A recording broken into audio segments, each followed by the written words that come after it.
His family members demand the trial of the policemen who were involved with this murder. Follow the report.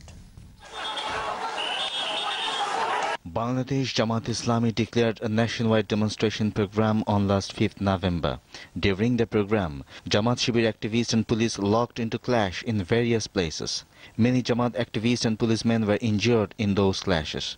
Police also detained huge number of Jamaat Shibir men.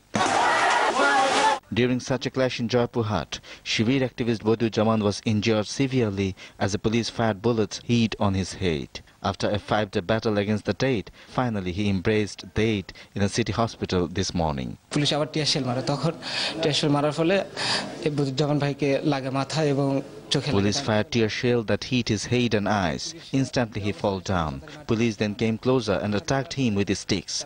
He died because of severe blood hemorrhage. His relatives and associates burst into tears listening to the news of his death. Shibir leaders rushed to visit the deceased leader. They demand a trial of the attackers. We want due punishment of the policeman who had attacked him. We hope Home Minister and the government will take immediate action against them. The deceased Bodu Zaman was a third-year student of a Jaipurhat madrasa. Ali Ahmed Mabrur, Digauntu News.